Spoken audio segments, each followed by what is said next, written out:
Hello, car owners. No matter if you have an EV or a traditional fuel cars, you always have a 12 volts battery. It's located here.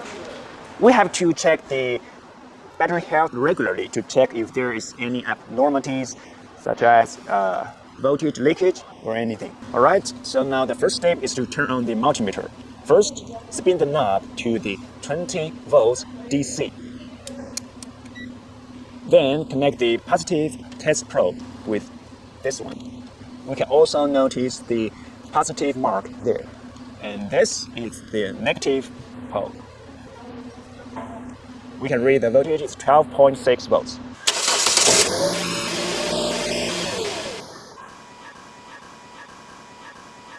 So as we just have turned it on, the voltage is quite normal because when we start the engine, if the voltage is more than 10 volts, the battery is in good shape. But if it's between 8 to 10 volts, it's not doing great. And if it's below 8 volts, we need to replace the battery ASAP.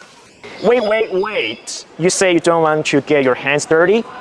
Actually, there is another way to detect the voltage of the 12 volts battery. With the Compass Master, we can directly see the voltage change from the live data channel directly. You don't need to worry about dirty hands anymore. Enter diagnostic, find Toyota, others, automatic detection. This is made in 2008. Okay. Let's select the correct system. Engine and ECT, and live data. We need to locate 47. Voltage of battery. Then power on the vehicle.